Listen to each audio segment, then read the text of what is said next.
I'm in Port Angeles, United States, so really few miles into United States. I came out from the ferry.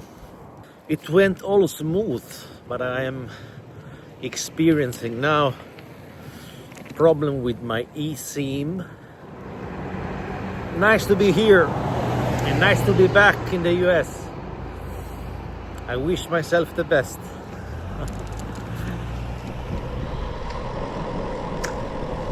And now I am on the Olympic Discovery Trail just outside Port Angeles. I'm cycling on it. The new plan is that as soon as I find a place where it's suitable for my staying, I'll set up my tent. It is so cold.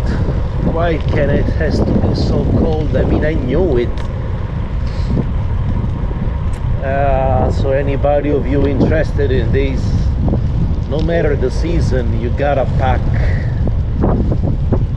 good clothes, warm clothes. I have some, and of course as soon as I stop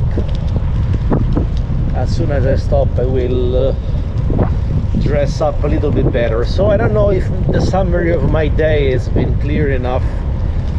It has been a bit of a mess. I cycled very little,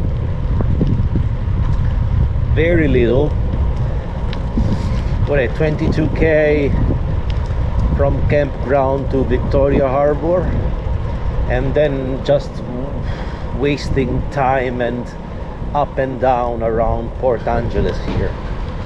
So my American Pacific Trail has to start yet.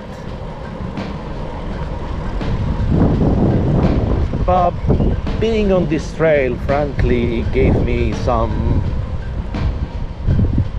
good humor. Haven't found a trail. This Discovery Trail makes me feel alright. You know, it's dedicated to bicycle,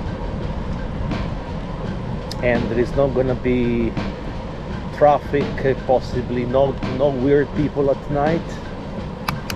I mean, who could possibly come here? It's mostly cyclists. And then tomorrow I'll take it from here. So see you in a bit. But seriously, here the problem is not only the data, the internet, but is the energy, electricity, power, batteries. The day before yesterday I camped nearby Victoria in a camping, the equivalent of 22 euro, or if you want maybe 23, 24 US dollars. The sockets, electrical, were only in the showers, and the shower were far away, like 5 minutes walking from my site, from my tent. So it was, yeah, beautiful camping out in the nature, but no electricity. Yesterday I camped in the wild, obviously no electricity. So there is a certain extent you can go like this way, you can go on like that. I can do 3 days maximum. I have 2 power banks, but I mean, they work fantastic, they are great. One is 20,000 and the other is 10,000, but the concern is that nowadays we have so many electrical devices that if I list them, you will easily understand why do I have an autonomy of maximum 3 days. You know, now I'm filming with my GoPro, then I have a telephone, I have a Garmin computer, I have a camera. I have a flashlight, a backlight. I have a Garmin Varia, which is a radar. Not to mention my drone.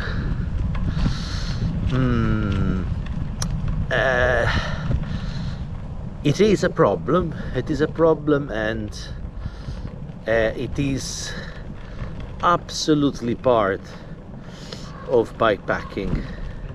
It's not really only about filming, but here it's more seriously like it is documenting.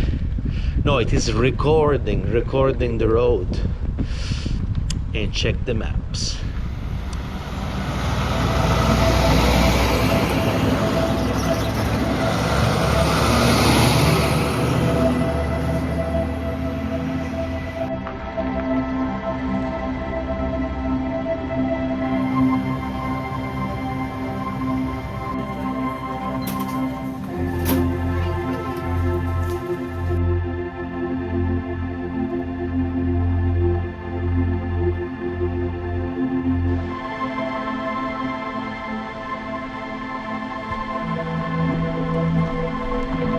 I don't know what's the name of this section of the trail, but I think it's connected to the Olympic Discovery Trail, or they call it slightly different. I'm cycling on it because from Ride with GPS I've got the maps of somebody else. And then I've seen an internet site about it, but other than that it would have been difficult to find it.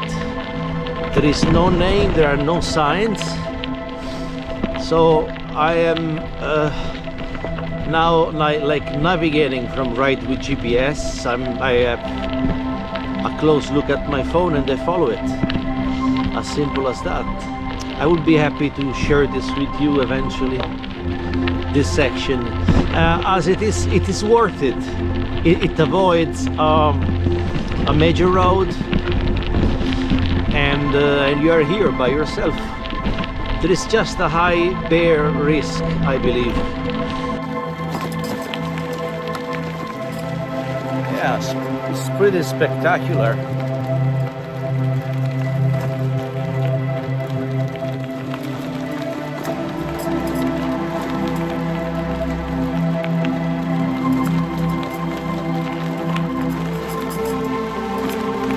I'm pretty sure it used to be a railway for the way it is done.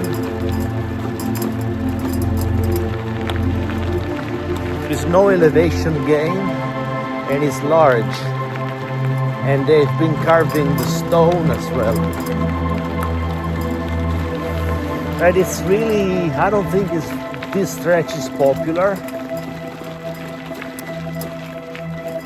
I'm the only cyclist around today for miles, and this can well be bear country, or maybe because it's just Monday, but it's not a typical trail. Like, it is not served by anything in particular. There are no informations, no benches or parking, for example.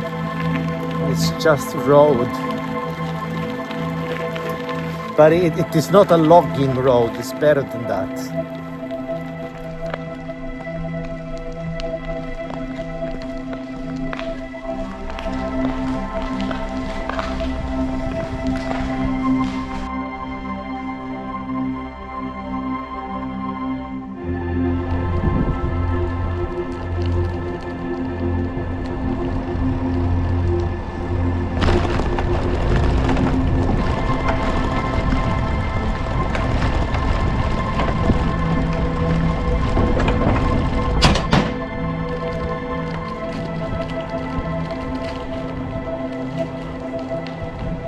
Maybe, I don't know, 8 or 10 kilometers from a camping.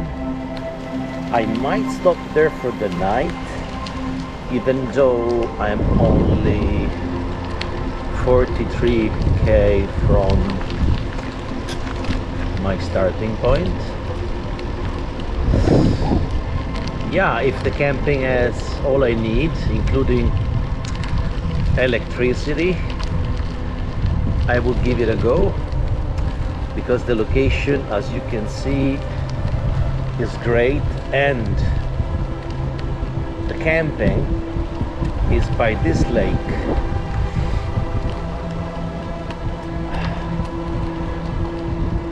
So why not? Why not? You see the lake? It's deep blue water, suggesting they're deep, or I'm only guessing. It seems deep. I mean, it's a narrow valley, very narrow, a glacial valley actually. This could be well in Canada. We're not far from Canada, of course. Oh, it looks amazing. I'm running with tubeless, which is good. Is that my tire is like broken, cut. The tubeless is trying to fix it, to repair it, but I think I had some leak. I should double check. I mean, I already did the check and it doesn't look fantastic, but I think I'm positive. Nice postcard.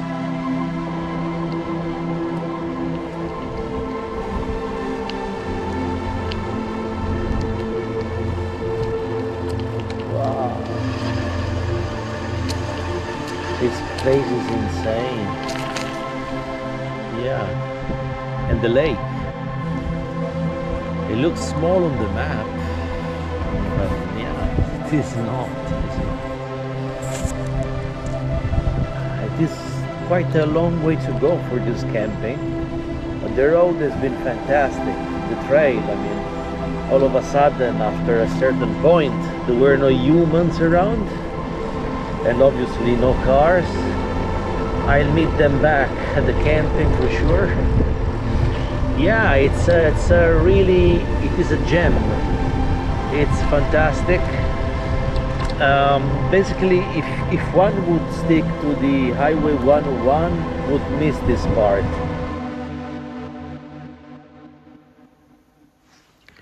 That guy over there, there is a story behind, and the reason why my tent is here. I've entered this beautiful camping. There was a downhill. I was, braking, and I stopped next to two cyclists. I asked them if they knew where the office is. I wanted to check in and pay or something like that. And this guy said, "Is your name Vlady?" I was like, "Did you read it somewhere on my bike or..." Hang on a minute, this can't be true. How can you know my name? And just stopped here by you and you know my name? And he said, "I watch your videos on YouTube, and I think, this is so amazing. The chances are as crazy as encounter face-to-face a bear. I mean, those are the chances. We are in the same spot, same camping, one next to the other, and you have seen my videos." He is actually a subscriber of my channel, and I only have 2,600-ish subscribers. So that isn't much if you think how big is the YouTube population in the United States.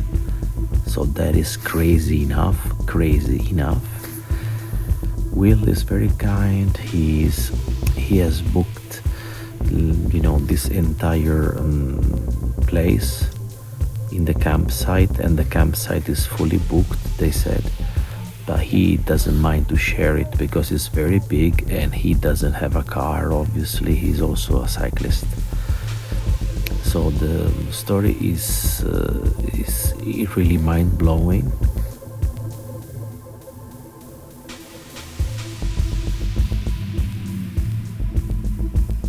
Yes, and that is my tent over there.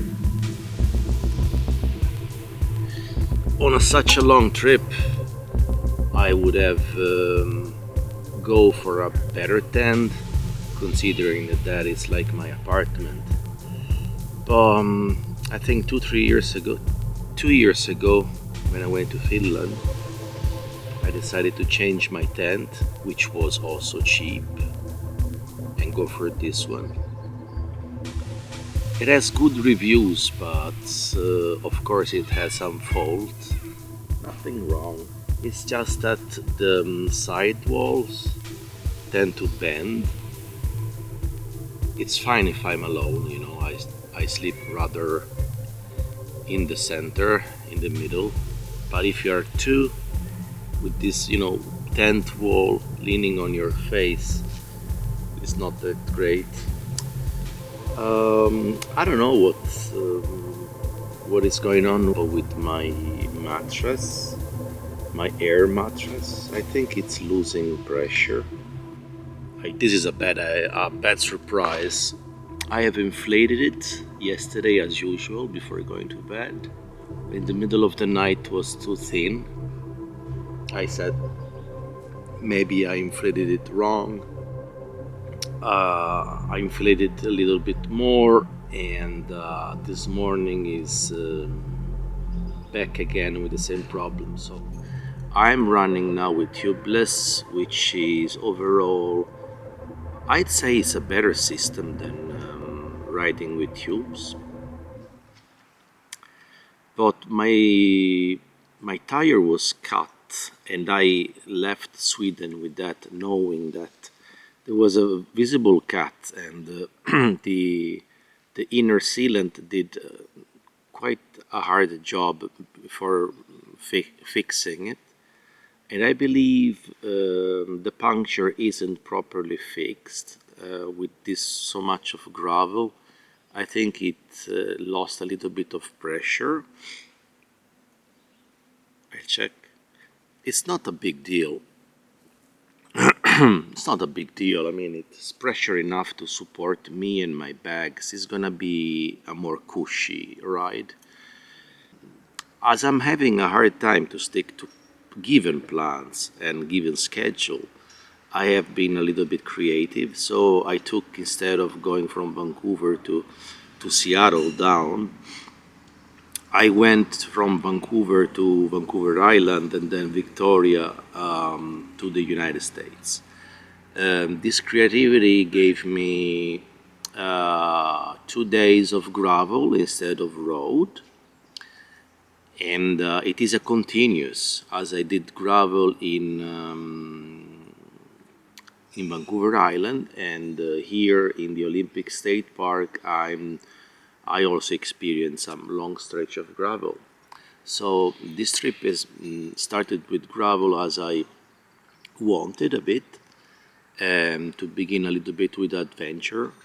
I didn't like, for instance, the idea of coming to Canada, landing in Vancouver, and in a matter of 6 hours or 80K already finding myself at the border with the United States. I wanted to stay longer. Obviously, I didn't stay that long in Canada, but I have got a picture of Vancouver, Victoria, Nanaimo, and other little towns, including Vancouver Island, even though only the southern part.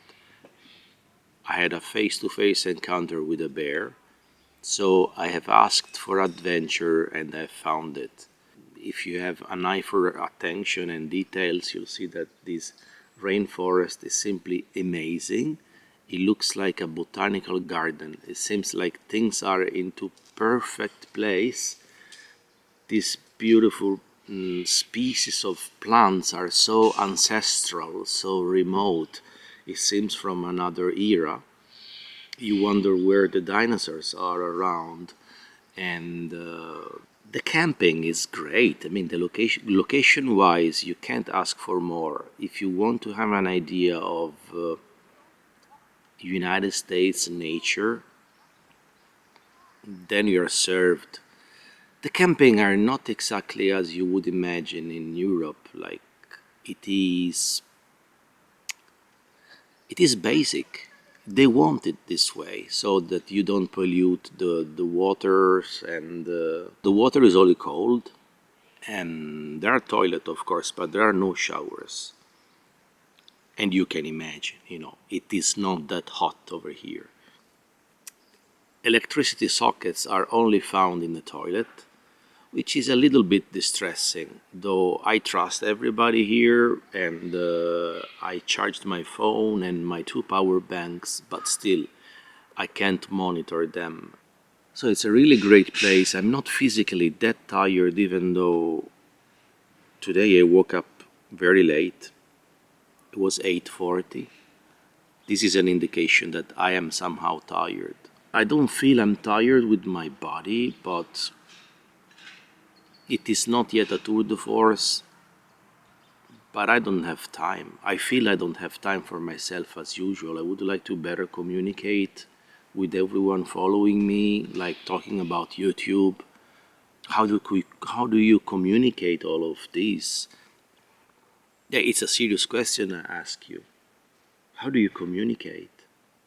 Because to excel on doing something, it doesn't mean you excel on communicating something. So you can be good on doing it and bad at communicating it. They're two different jobs, and do the things together is very hard.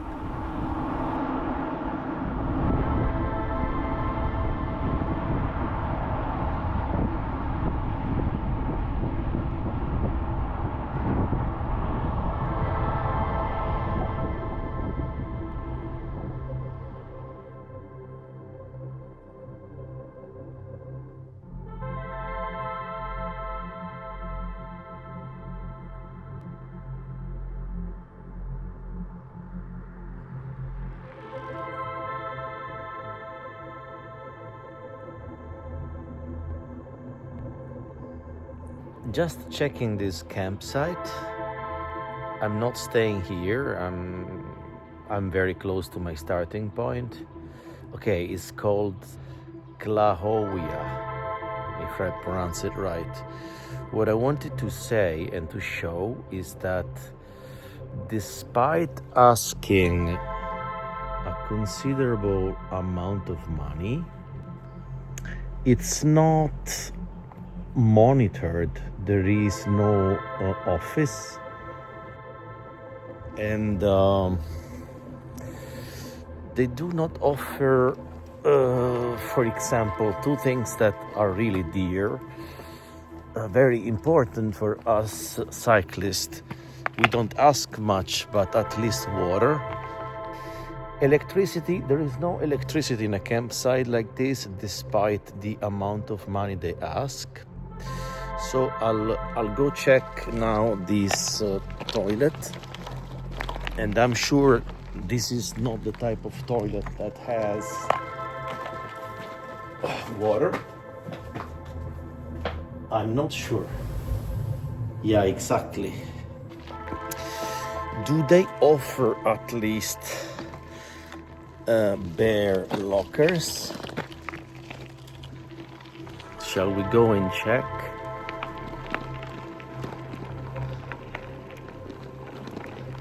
I really don't see anything, really. I see only picnic tables. So, but would you pay those $20, $24, $25 for just for having, well, the toilet and a picnic table? That is not much of a service for that, for the price, for the money. Not if you're a cyclist. I've just checked the campground. There was no potable water. They said there is, but I saw no place where to drink. There is just a river if you like. And just a consideration, I have a budget I gave myself. The budget I gave myself is about 50 USD, and you would believe that in this environment it's easy to manage with $50 a day, even though if you stop in campgrounds and you pay, if you pay like they ask you, it's easily $22. Plus, if you eat anything on this gas station or little store, little grocery they have here on the villages, they are very expensive. They are not regular prices, you know. They can charge you $5 for any minimal thing, or $3, $4 for any canned food, but even $6. So like if you buy cookies and something for the dinner, not to mention if you buy beef jerky and things like this, you're gonna spend easily $20 of grocery and you end up having nothing. So at the end of the day, between snacks, a dinner, even though you cook for yourself, and if you pay the camping, that's $50. There is actually an error here on my description where I entered this La Jolla campground and I say that there is no running water or electricity. Actually, by looking at this information site here, there is no office. All right, so it is one major difference from the campground we have in Europe. There is no reception, as we call it.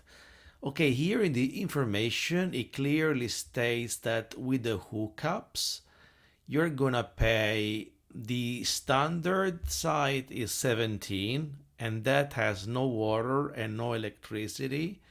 Then if you pay 27, it comes with the hookups. Then again, it doesn't mean that it's worth it if you come by bicycle, not only because it's $27 and to me is over the budget, but because the electricity type, you know, you would need an adapter. So the electricity there in the hookups is made for camper vans, for trailers. Moreover, in those situations, obviously a cyclist has also the problem of food and where to store food without lockers, without bare lockers. Obviously, camper vans are fine with that, but cyclists are not. So it's not really compatible when it comes to that. So in those primitive campsites, there is no electricity, no outlet inside the toilet. There is no washroom. Of course, there are no showers. So you would end up in similar situation in which it's ideal or okay if you are by a motor van and a trailer, and not okay if you are a cyclist.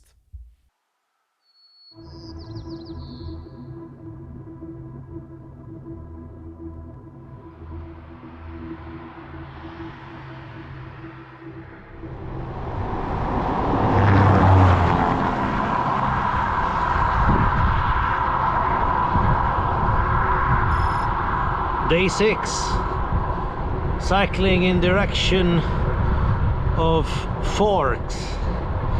Must be a small village, but there is a camping, a grocery, maybe a gas station. Anyway, that's my target for today. Not much. It's 30 miles ahead, but this is just because it is already afternoon. I took my time this morning. I had to do things. I was at the camping up till 2 p.m. So just for the sake of it, I want to check this campground and picnic area where there is free, where they have water, and especially about the bear lockers, because I mean the area, we are still in bear country, you know, and this is called Bear Creek, and discovery pass required. Camping rules. Right, yes. What do they offer? Do they offer water? Those are restrooms, but I don't think there's water.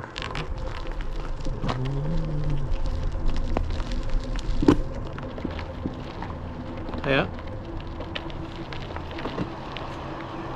Is it a free of charge campsite? Also, you need a Discovery pass. How about the running water, potable water? Oh yeah, I don't think they have any of that. There is none, yeah? No, yeah, they have like the restroom. I don't think there's any running water. So the pass is for any individual stay, or you buy and you can have. So there's a individual night pass, and there's also an annual pass that you can buy. Oh, right, this is. Yeah. Okay. Yeah, yeah. What about the bear lockers? I haven't seen any. Yeah, me neither. Yeah, and I don't know. I have checked the previous campsite. I'm very curious to see what do they offer for the price. What's the word? Yeah, I think that the pass it's Washington Universal.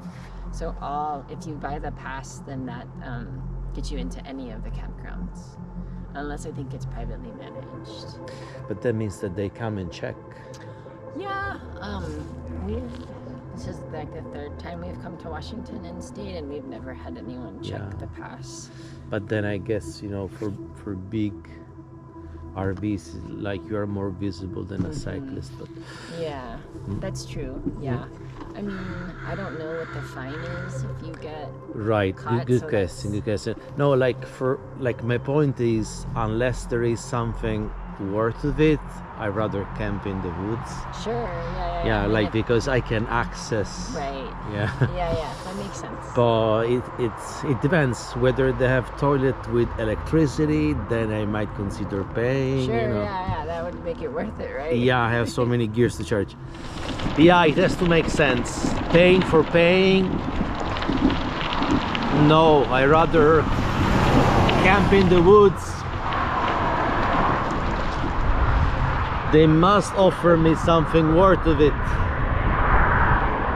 Where is electricity or hot water in the showers, please.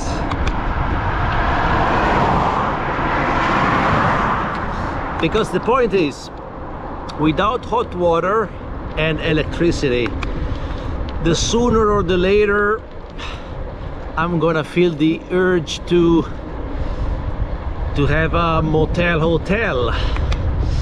Yeah, at least once a week. The negative can be also the telephone signal is very modest, so the chance to download maps to check what's around, yeah, it's not the best. On the good side, if we want to mention it, because we need to mention also the good side, is that traffic is okay, the shoulder is broad, the temperature is fresh, you do not need much sunscreen, and you don't sweat all your clothes, you don't drink as much. Yeah, I'm not very happy with the offered. The offered is it's not designed for cyclists, you know, it's too expensive. She asked me $30, and is this one? Yeah. So $30 I'm easily gonna go out of the budget. It's too much. I cannot stay within a reasonable price. So I have declined, and that means that I have to design my own night. But of course it's not gonna be easy. But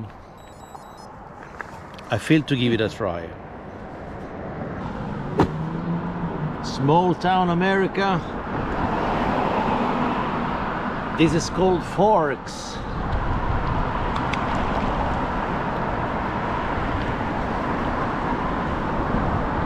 Very nice. Well, possibly I'm looking for a gas station that has air pistol that works.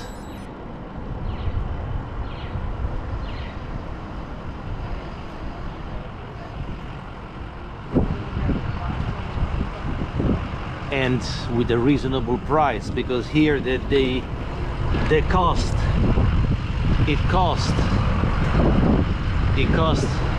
the previous asked for like $3 for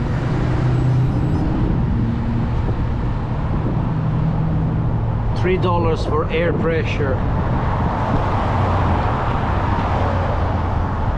and that is too expensive, really. I'm not gonna do that. The $3.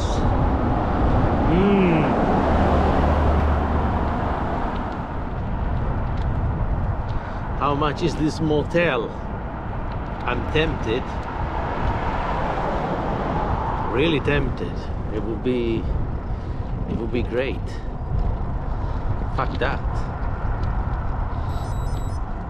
Should I just ask? Yeah, what about this?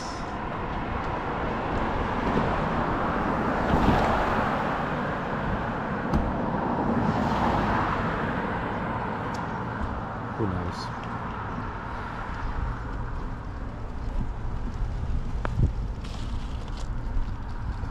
Feel a little bit like a coward having to buy.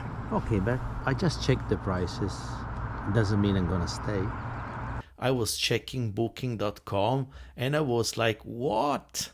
So I didn't know anything about Twilight by then, and I couldn't explain myself why those prices. Eventually, I kept on cycling, and after Forks, maybe 12 miles if I'm not wrong, or 10 miles, I found a camping, only $12.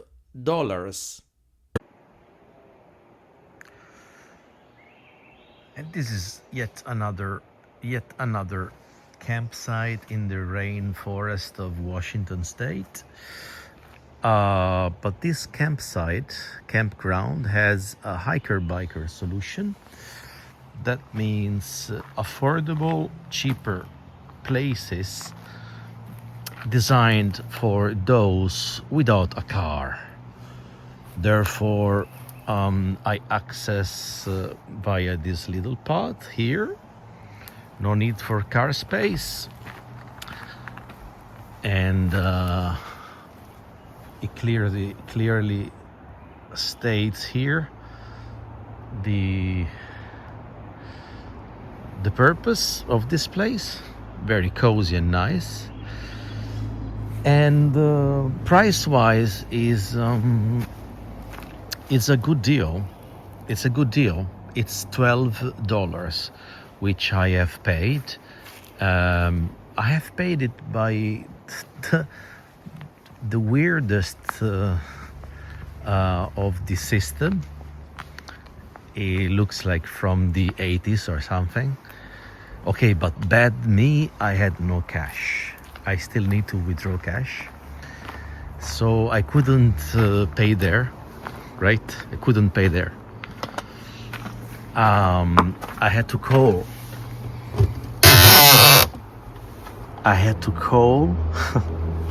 a number. Well, not a number. I just pick this phone. It connects directly to the people in charge of this park, and they took my credit card details, and I have paid $12 there. A bit, yeah, apparently a little bit complicated. But that's the system when you don't have cash. So how would they know if you have paid or not? Because they might come and check and give you a fine if they find you there and you didn't pay, obviously. But another bad thing that can happen is that someone can book your spot while you're there. So obviously someone that has the right to be there could kick you out even at midnight, you know, and you don't want that to happen. So, but $12 is so reasonable that I morally find no obstacle, you know. I obviously pay $12. I find it so reasonable that this is exactly what I'm looking for and what I plan to look for. Okay, not planning to look for, but I wish to look for. $12, maximum 15. So that's why I've declined that camping. There was a commercial camping, I guess. That camping that was before the town of Forks that asked me $30. Yeah, I should look like this one, state park. So this is a state park, and so the money goes to the state of Washington, not to a private owner. Therefore the forest is state forest, state park. I think there are showers, so I can enjoy tonight a civilized shower.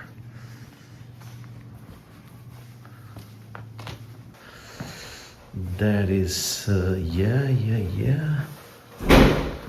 How about the showers?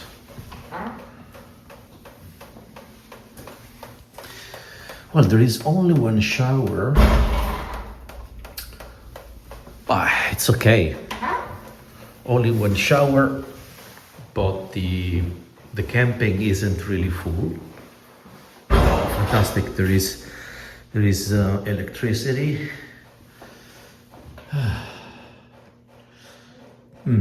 Tired, but this is all I need. A campsite of this kind is already good, so I should look for eventually other state park. No, but I think they're not gonna be all the same. Even from state park camping to another state park camping, they might vary. So I don't think I can make this assumption that every state park has this kind of standards and price. Amazing how green is this part of America. There is a lot of logging, but still, if you want to discover what a rainforest is like, that's the place.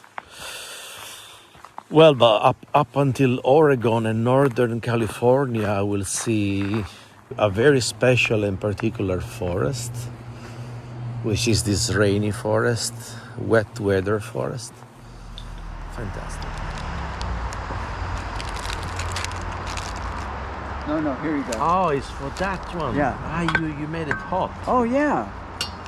And butter. You're too kind. Well, hot is the way to go. Yeah, You get a little bit of luxury, a little. You know. How many times have you been in Europe?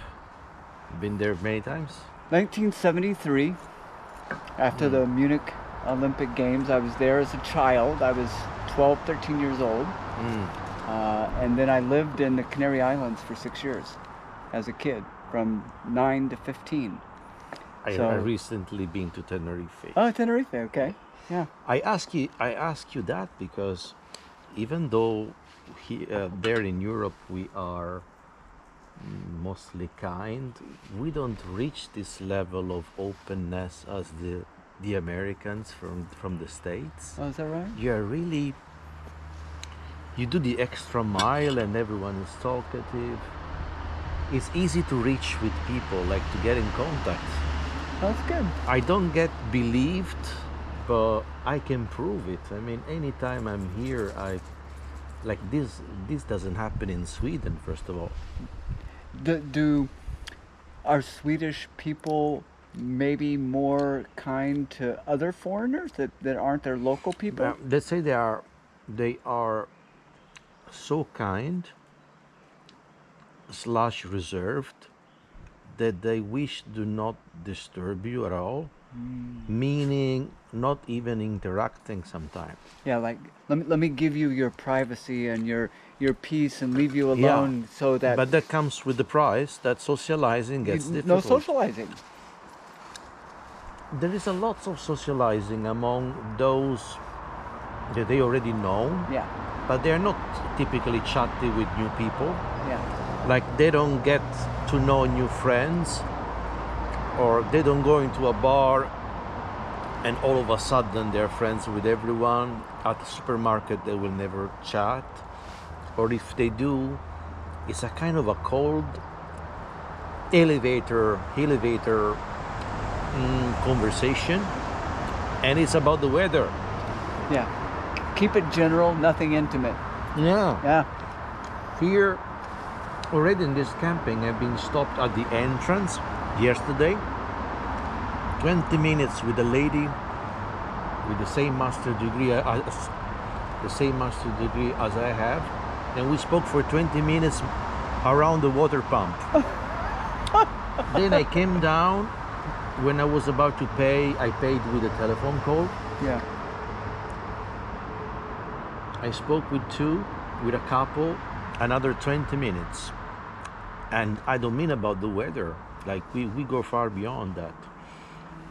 And then you are very kind. I ask you for a pump. And you know, but not even in Italy. I say that Europe, we are safe people. It is safe environments. People are nice, but friendliness, openness, it's not as much. Not as much. We don't. You go over that. In my town where I live, and the people that I live with in my community, we're not very friendly with each other. Not with each other. And we're not very friendly with each other. We kind of know each other. We know kind of who you are and maybe what group you're in. We might say hi at the store, but when I shop at the store, I don't really interact with anybody. I don't really hi to many people at the store. I don't. I go to the store, I buy, I shop, I say hi to the people that are taking my money. And that's about it. That's the typical situation happens where I come from. But when I find that when I travel, I'm more interested in getting to know people, and so I enjoy stopping and saying hi to people. Oh. When I'm traveling, I feel a little bit freer to do so. That's my impression. It is actually hard to describe those situations, because when you hike or you bike in Sweden along the trails, we greet each other, which is a thing you will never greet anybody at the supermarket. Yeah.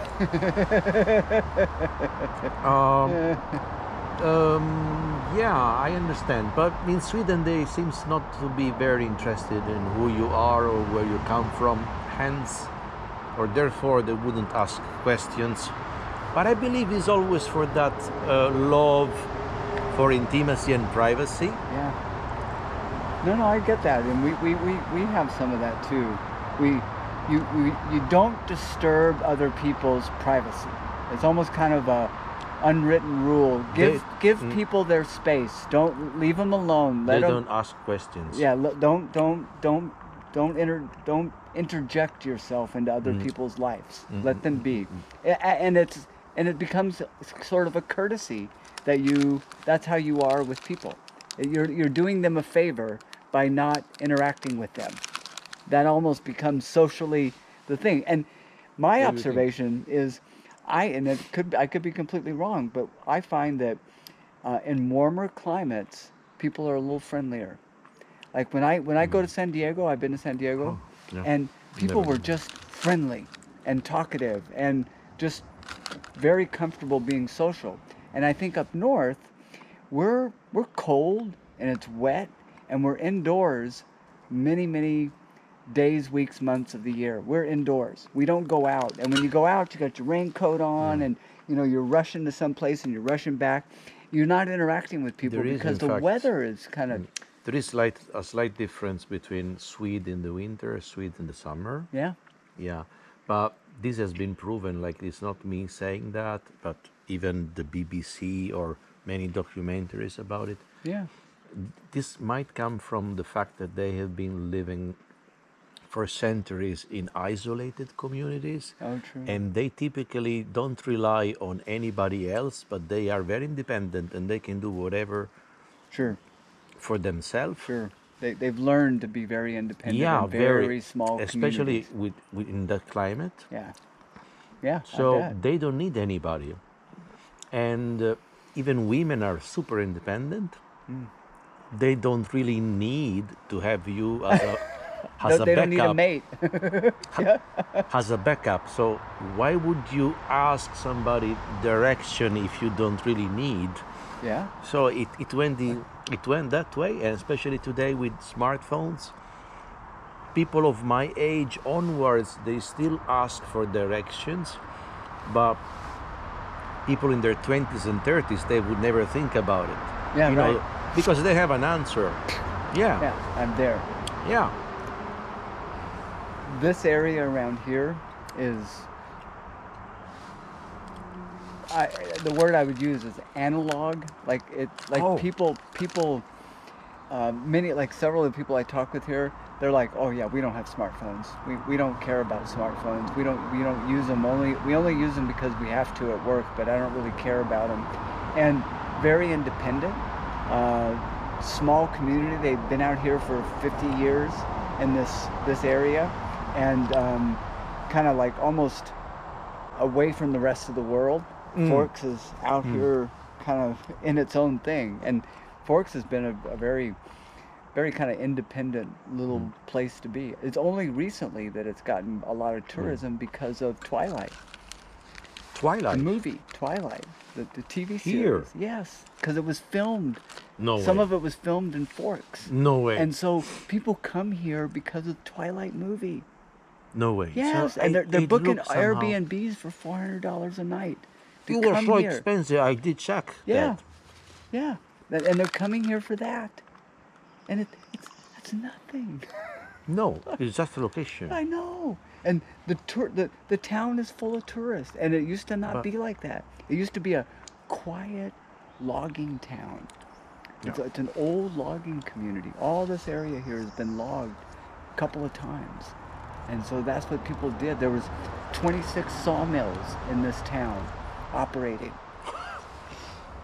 Yeah, they told me you see 100 log trucks a day on this road out here, coming and going. 100 going this way, 100 going that way, all day long. Same way to Port Angeles, because that was how the world was around here.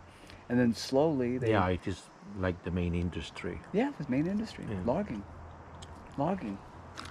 And now logging is very small now, but they still Compared? log. They still log. Yeah. Oh, you'll see it on the Yeah, road. I see it. Yeah, you're going to get passed by dozens of log trucks, and they get up at crack of dawn, like 2, 3, 4 in the morning, and they get to their site and they just haul logs all day, and they haul as many logs as they can all day long. So when they're on the road, they're in a hurry. Log trucks are in a hurry, because they get paid by how many loads they get. So when you get to see the log trucks, they care about what they're carrying, not so much it's about quantity versus time. Quantity. It's not only quantity but time also. You know, how many loads can you get in a day? So I sleep here and I can hear the log trucks 3 in the morning starting to roll by. Yeah. Day 7. I will approach the coast today. So the Pacific Ocean, and it's gonna be a long coastline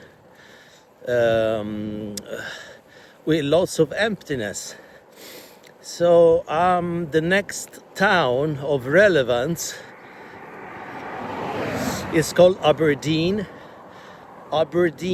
like the one in Scotland. The next after that is Astoria, and then again, it's not big, but it has everything, and it is also the beginning or the end of the Trans-America bicycle trail. People are already asking me what's my destination. Well, obviously I am targeting San Diego, like the end of the 101 highway, but destination wise, it's like it is the trip. The destination is the road trip.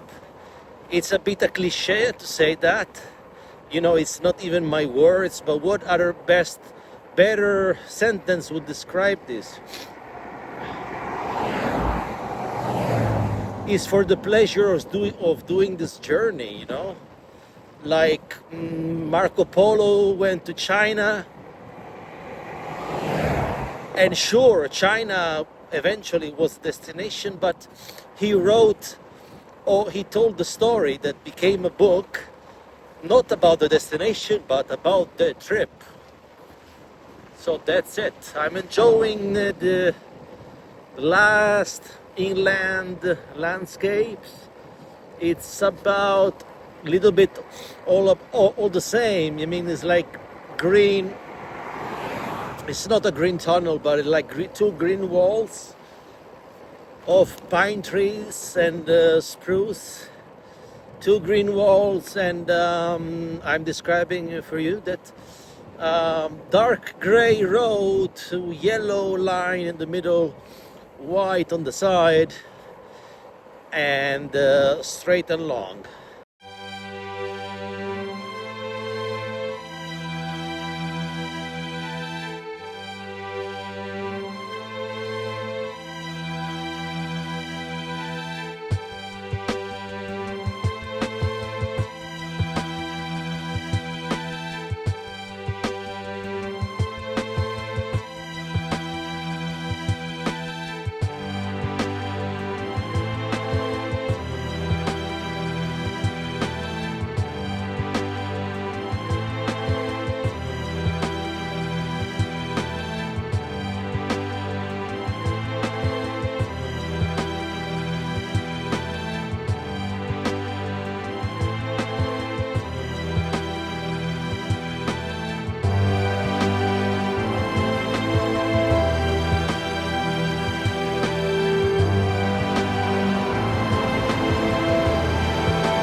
So, camping by the coastline, Washington State.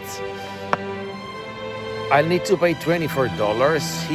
The guy told me that it's not gonna get cheaper in the next one. What can I say? I was expecting to spend less.